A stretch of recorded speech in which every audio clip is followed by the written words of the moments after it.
What is up, everybody, and welcome back to another episode of K&J-aholics. So this episode is going to be a little different because I actually want to leave the content up to you guys. So you can let us know what you want to see, so we're not like doing all these random videos and you actually don't even want to see them. So I left my DMs open, I left my comments open, and I think I'm just going to go down the list. So the first topic that was sent to me was my birth story. So I think it's a little weird, but I do see some women talking about their birth story. So here's mine. Okay, so I'm just going to get right down to it from beginning to end. Okay, so let's see. Okay, so first things first, my due date was July 19th, 2021. But I ended up having my daughter July 3rd. So she was a little premature, but it was due to me having complications throughout my pregnancy. Let's see, I did have quite a few complications. I had hypertension 1 with my blood pressure. It was always going up. Always, always, always. I could be sitting here and my blood pressure would be through the roof. We had that going on. I was swelling up like a balloon, like really, really bad. You couldn't even tell where my ankle started, where my wrist began, like all that stuff. I had really bad headaches all the time. I was borderline preeclampsia, all that stuff. And overall, pregnancy just wasn't fun for me. As much as I really, really, really wanted to enjoy my pregnancy, I just couldn't. My body did not allow me to. So let's get right into it. So July 2nd is when everything started for me. Well, actually, it was the beginning of July 3rd because everything started around 4 a.m. ish. So it was already July 3rd. So let's see. July 2nd, actually, the day before, I started getting a really bad headache that just wasn't going away. And ladies, I cannot stress this enough. If you are pregnant and you have a really bad headache that is not going away, it doesn't matter if you take medicine, if you drink some caffeine, if you take a bath, like anything. If your headache does not go away for like at least 2 days, go see a doctor. Go to your nearest ED, call an ambulance, like something.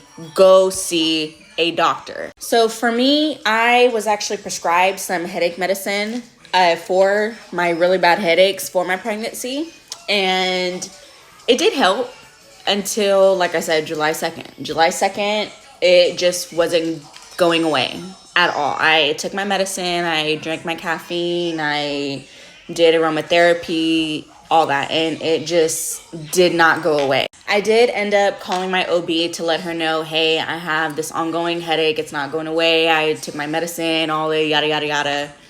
And the office was actually about to close, so I made an appointment to go in as soon as they opened. They opened up at 8 a.m., so made that appointment as soon as possible.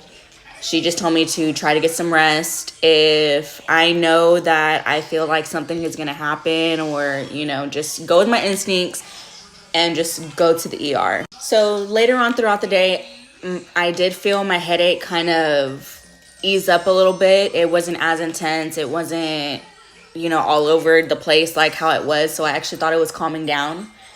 So I'm getting ready for bed and I sleep for a little bit until maybe 4 a.m.-ish. Around 4 a.m., I started noticing that I was having contractions. So mind you, I was 37 weeks. I had just hit 37 weeks.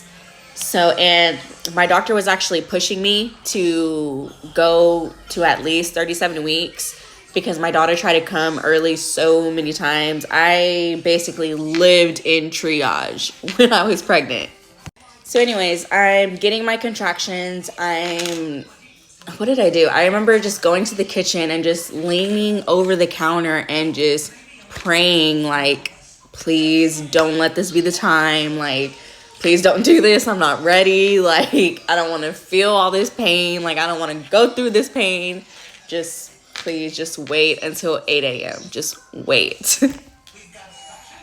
So I actually end up just laying on my heating pad just to help, and they actually did go away. So I think they were just Braxton Hicks, maybe the Braxton Hicks contractions. So I was able to go back to sleep. I didn't actually go back to sleep until maybe 6 a.m. And like I said, I had to be at my appointment at 8 a.m. So those extra 2 hours of sleep, it helped. It helped a lot. So I remember waking up at 7:15 so I can kind of get up and kind of get going. And my OB was probably close to 30 minutes away from where we were living at the time. We were living in Texas City, and my OB was in Webster. So it was kind of a drive, especially like with the traffic and, you know, the highways and all that stuff. So I get to my doctor's appointment, and by that time I was already going every week to go see Journey's process, because for a while she was scaring us. She wasn't growing, she wasn't gaining weight, like we didn't know what was going on. She was just a tiny baby. So anyways, we get there, or I get there actually, because I went by myself. I went there to my appointment. I let them know about, you know, my headache and everything. They hooked me up to the monitor just to make sure she was moving and, you know, all this stuff. So we end up doing that, and the nurse keeps coming in my room and, you know, to check on me, like, hey, you know, are you doing okay? Do you need any juice? Do you want some crackers? You know, all that stuff. So I'm, you know, telling her, like, no, like, I'm okay. I just really want my headache to stop. And it took forever because I had to be hooked up to the machine for at least an hour just so they know that everything is okay. So the hour goes up, and I go to a different room where, you know, the doctor goes in and talks to you and everything. And as soon as my doctor walked in and she looked at me, she knew right away, like, we need to deliver this baby. So I'm telling her, you know, what I was feeling and what had happened, that I was having, you know, the Braxton Hicks and everything. And I remember her face, like, it just seemed so concerned. And she was just like, we need to deliver. Like, the moment she said that, my heart dropped. Like, I can't even explain that feeling. So she tells me that I'm going to be delivering my baby. She tells me what they're going to do, that they're going to do the Pitocin, and they were going to stick something behind my cervix to help, like, soften it, just so, like, you know, I can dilate. Because I think around that time I was only 2 centimeters, I think. Maybe 1.5, 2, somewhere around there. So she's telling me everything we're going to do, and I wasn't listening to anything that she was saying. It was just like, because I was freaking out, like, hey, I'm about to push a whole human out of me. Like, I had to, like, mentally prepare myself. So mind you, like I said before, we were living in Texas City. So it was literally just me and Jeff there. We didn't have no family. All of our family was here in Victoria. So I didn't have, like, no support at that time. So I walk out of the doctor's office, and I remember I called Jeff. Jeff was the first person I called, because he was, how far was he? Maybe like 20 minutes from the house or something, and I wanted him there when I got home. So I remember calling him, and I'm like, babe, like, it's happening. It's time. And I just remember hearing, he's like, what? And I'm like, yeah, like, I'm being induced now. And he's like, what? Now? And then I just hear him just take off running, and then the phone just hangs up. So all that, like, just made me more nervous. And then I end up calling my mom, and I'm like, Mom, like, you have your bag packed ready, right? And she's like, what? Why? And I'm like, because I'm being induced right now. And she's like, okay, bye. And she just hangs up the phone, like, what? So after my mom hung up on me, I just remember sitting in my car and just like trying to process everything. Like, I'm really about to have a baby. So I'm like crying on the way home. Excuse me, like I said, it was like 30 minutes for me to get home. So I'm crying on the way there because I'm just so scared because I didn't know what was going to happen. Like, I was having issues. I didn't know if Journey was okay. Like, my mind was just everywhere, everywhere, everywhere. So I get home and I remember like this feeling setting in the moment I stepped foot in my house. And I remember thinking like, this is the last time that I will set foot in my house with, you know, just me and Jeff. Like, next time we step foot in this house, we're going to have a baby with us. Like, just let that register. It was crazy. So anyways, I remember going to the room and getting our bags, everything, because I was an early packer. As soon as I hit, I think, probably like 32, 33 weeks, I packed our hospital bags, everything, because like I said, I didn't know what was going to happen. I didn't know if I was going to have her early or if she was just going to come on her own. Like, I was just trying to be prepared.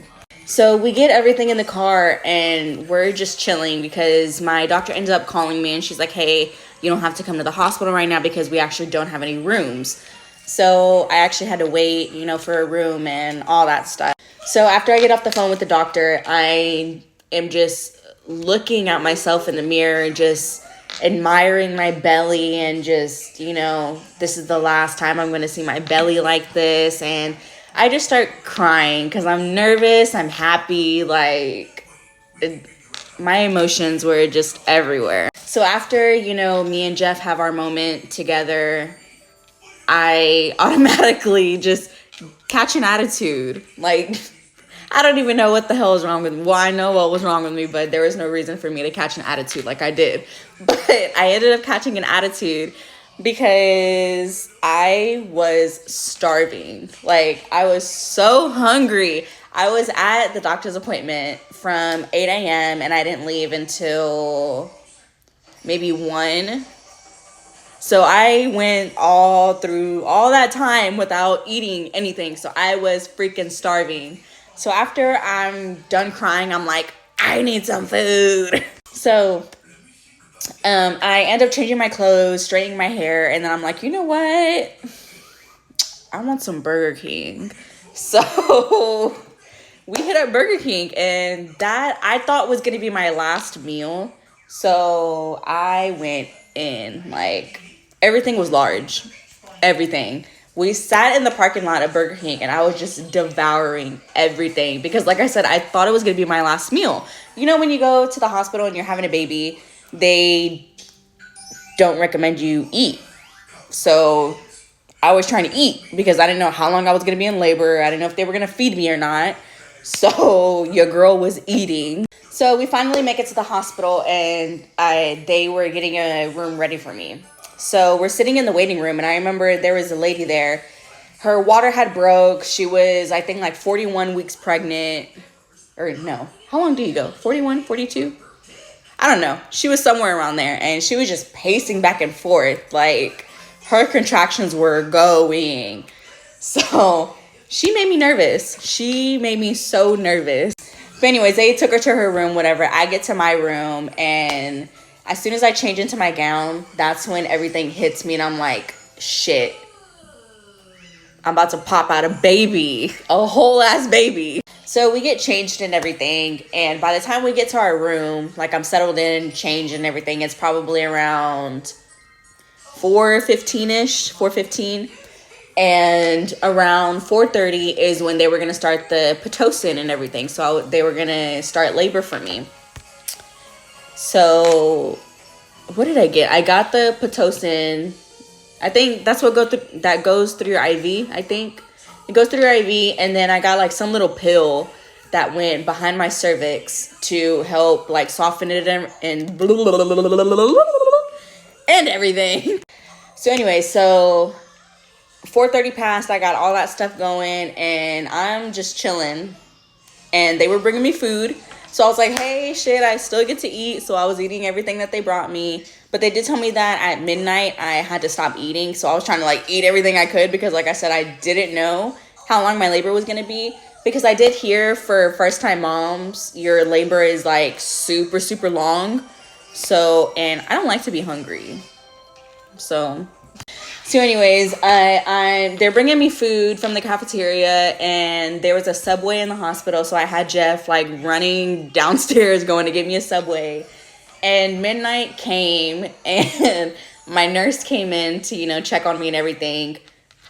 Girl, she snatched my bag of chips and was like, "You're done with these." And I'm like, girl, you didn't have to snatch them like that. But seriously, she snatched my chips away. She snatched my, what was I drinking? I think a Sprite at the time. I don't know. She snatched everything away from me. And she put it like to where I couldn't reach it. And I was like, girl. So anyways, it was midnight. I didn't sleep at all. I couldn't sleep. Jeff was knocked out already. He was on the little couch bed or whatever.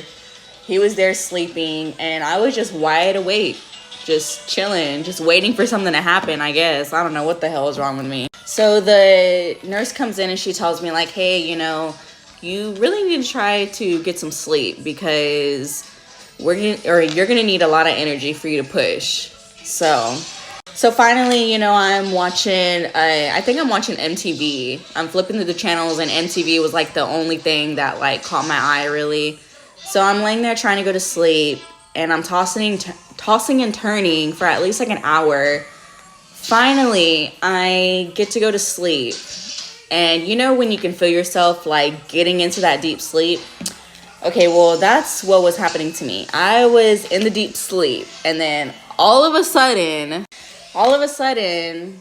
I feel some liquid like come out. So I'm thinking, oh shit, like I peed on myself. Fuck.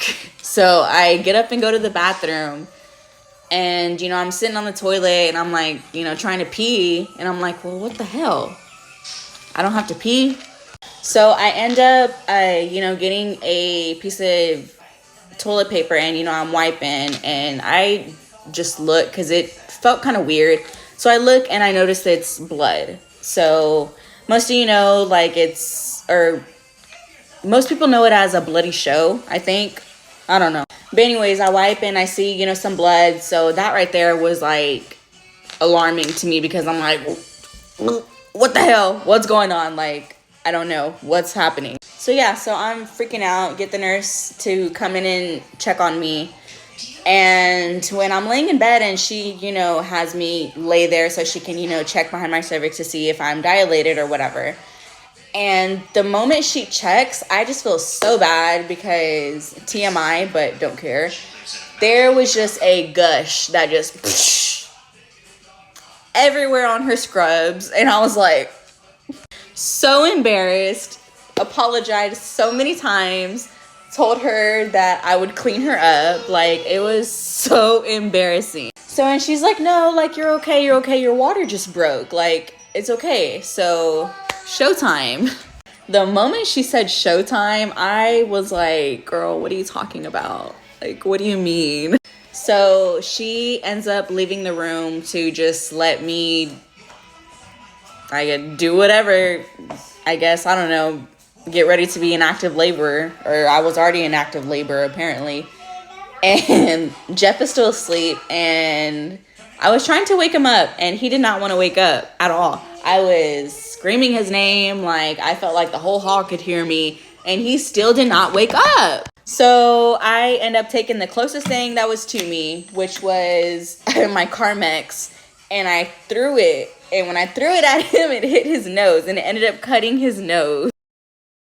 Okay, so anyway, so it cuts his nose, and he wakes up and he looks at me, he's like, what the hell? Like, what'd you do that for? And I'm like, dude, my water broke. Like, wake up. Like, what are you doing? So he wakes up, and then we're just laying there like like nothing was even happening. So by that point, Jeff was already awake, I called my mom, told her my water broke, and I thought everything was gonna be like the movies where your water breaks, everybody's panicking, you start to get your contractions and all that. Well, my contractions didn't fully hit until maybe like 30-45 minutes later, somewhere around there. So once they started, I was like, okay, like I can tolerate this. Like it was fine. It was maybe probably like a 6 out of 10, maybe a 5, but I don't know, that was just me. So my nurse is, you know, coming in and out like every hour or whatever, checking how far I've dilated and, you know, checking my pain levels and all that. And she realizes that I haven't slept yet. So what? Do you want to say hi? Yeah. Say hi. Say hi. Hi. Sorry about that. She wanted to say hi.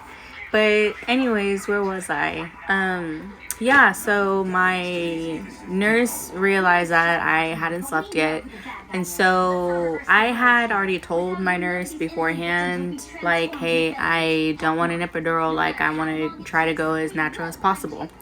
So she just told me, like, you know, I understand that you want to go natural and, you know, this and that, but we do need you to have, you know, a lot of energy so you can push. So I do recommend you get the epidural just so, you know, you can relax, you can sleep, you know, whatever, because I was still at like a 2.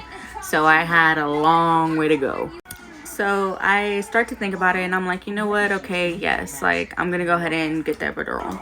So she calls the guy and he comes in, you know, he is, you know, prepping me to give me the epidural. And my nurse has me like hunch over. She tells me to do like a shrimp, like, you know, kind of arch forward. And so I'm hugging her, or really I'm hugging a pillow, but I'm like squeezing her too because, mind you, I'm having contractions. So that position really didn't help at all. So while I'm having the contractions, he goes to, hi baby, he goes to put the needle in, and when he puts the needle in, like I kind of like twitched a little bit, I would say. And when I twitched, he was putting the medicine in. So when he was shooting the medicine in, I twitched, and I just had like this burning, lightning, like, I can't even explain it. I just had this pain shoot down my right leg.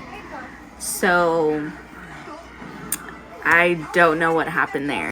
So yeah, after I experienced that pain, like it hurt so bad, but probably after like 15 minutes, I started to feel my contractions like slowly go away. So once they were like fully away, it was probably like maybe 6 o'clock. Yeah, it was around 6 a.m. So by that time, they were allowing visitors to come in, and my mom was already in town. So she was already, she was across the street. She was staying at the hotel across the street from the hospital.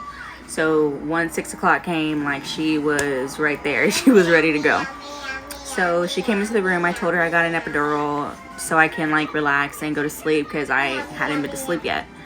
So she chills on the couch, and Jeff is like sitting in the chair and everything. And Jeff is just so upset because my water broke at 2:30 in the morning and it was like 6, and Jeff was sleeping, and he was like, bro, like I could be sleeping, like nothing is even happening.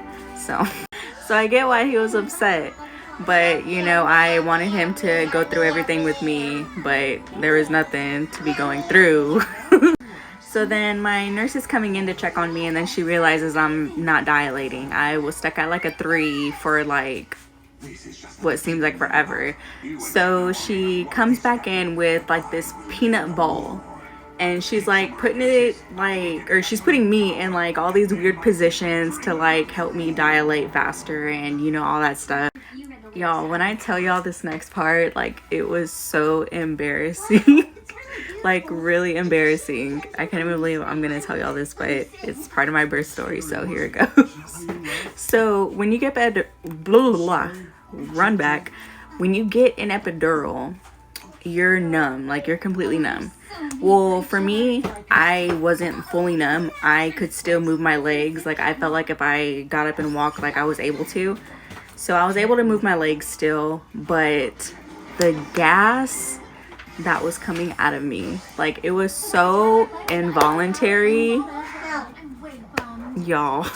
I could not help it at all. Like anytime I moved my leg or something, or I moved it was just coming out. I could not help it. And oh my god. So my nurse came in to check on me to like move me into a new position, right? And she had this student with her, and she asked, hey, yada yada yada, is it okay if she helps and she watches or whatever? I'm like, yeah, whatever, it's fine. So they're getting me into position to like move the ball, and they tell me to like move to my left side, and as soon as I move to my left side and like my leg comes up with me, right? And as soon as my leg comes up with me, the nurse is right there, right? As soon as my leg comes up, I just rip one. I couldn't help it, and I acted like it didn't happen. Like I acted like I didn't hear it, and I look at Jeff, and he's like sitting in the chair, and he's just like So anyways, they move me into a position or whatever, and I stay in that position for another hour or so.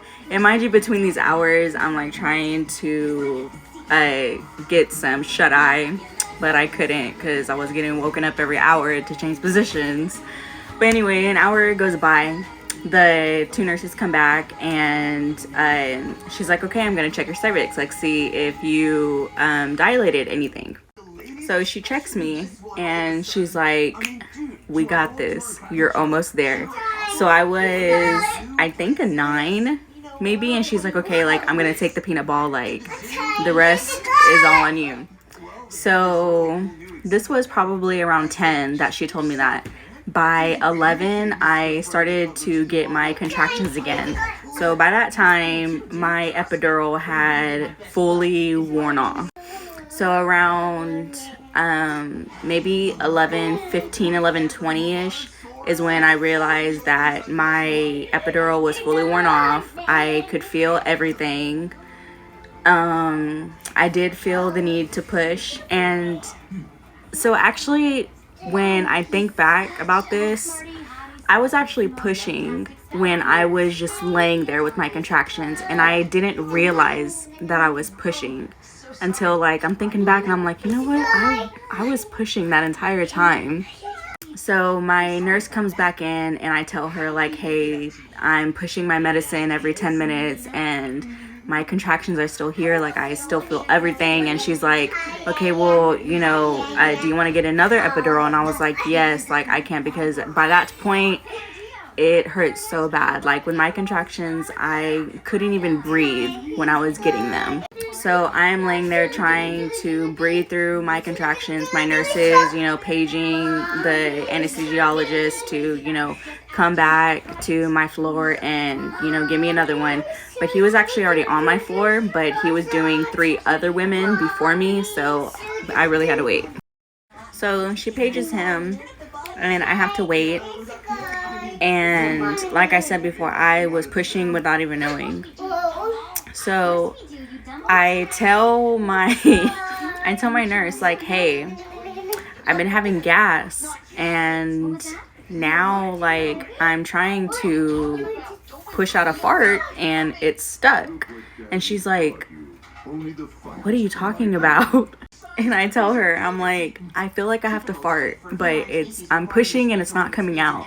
And she's like, wait, hang on. And she checks me. She's like, girl, the baby's head is right there. So by that time, she's like, okay, let's go ahead and push. Like, let me go get your doctor. Your doctor is right outside. Let's go get her and let's get this going. So I'm thinking my doctor is going to come in and, you know, deliver my baby. Well, it turns out something happened with my doctor that she couldn't deliver Journey. So I ended up having a whole new doctor come in, and she was actually pretty cool. I liked her a lot. And she comes in and she's like, okay, well, let me check you. So she checks me and she's like, yep, baby's head's right there. Let's go. So I get into position to push, and the whole time in my head, I'm thinking like, man, like, I'm not comfortable. Like, I have to get comfortable. So I'm trying to like adjust my bed for me to like, you know, get in that good position to where I can push. So finally I get into a comfortable position and the doctor tells me to push, and I push. So my birth, the actual birth itself went by really fast. I only pushed for, I think, 8 minutes, maybe. Between 5 to 8 minutes is how long I pushed, because she was like already right there because I was already pushing. So she tells me that I'm crowning, basically, because she tells me, you know, something about the Ring of Fire, and I remember in my head like preparing myself like, shit, like I'm about to feel the Ring of Fire. And like I said before, my epidural wore off, so I felt everything.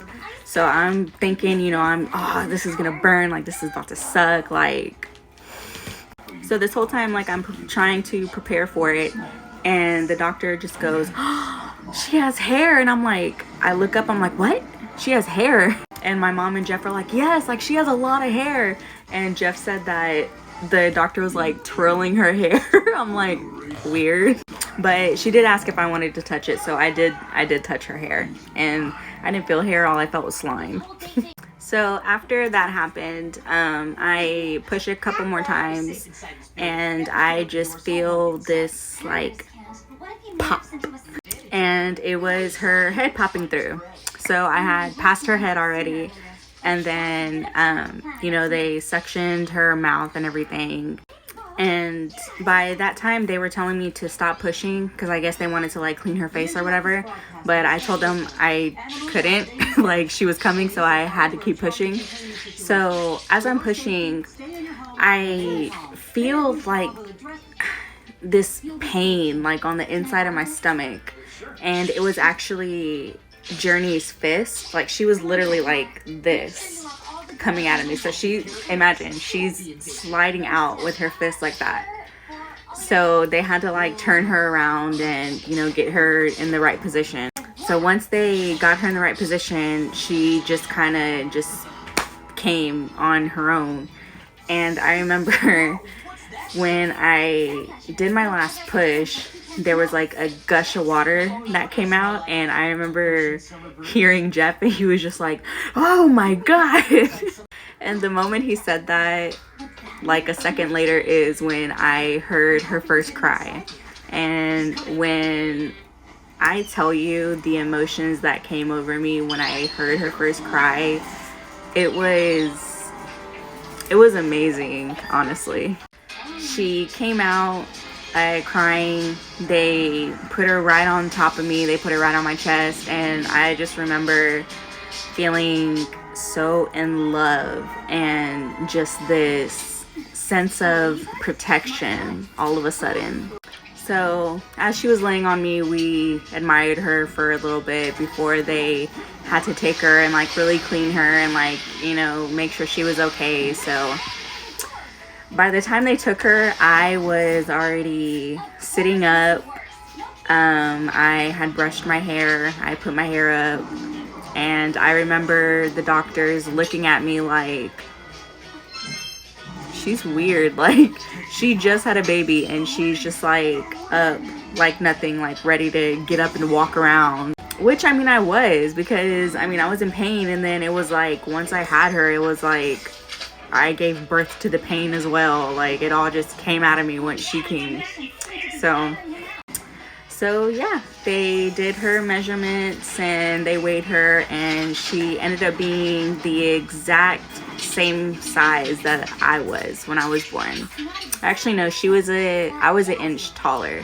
She was 5'15" and 17 inches, and I was 5'15", but I think I was 18 inches, somewhere around there.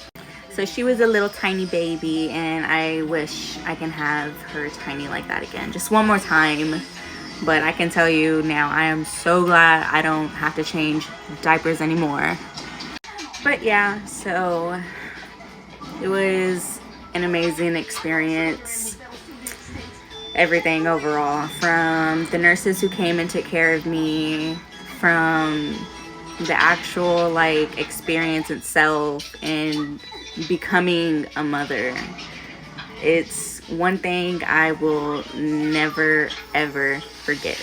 And sometimes I wish I can go back to that day just to relive that moment, relive that feeling. Like, it's amazing. So on that note, that is my birth story. So thank you so much for watching and tuning in, and please do not forget to like and subscribe, and let us know in the comments below on what else you would like to see. Bye guys.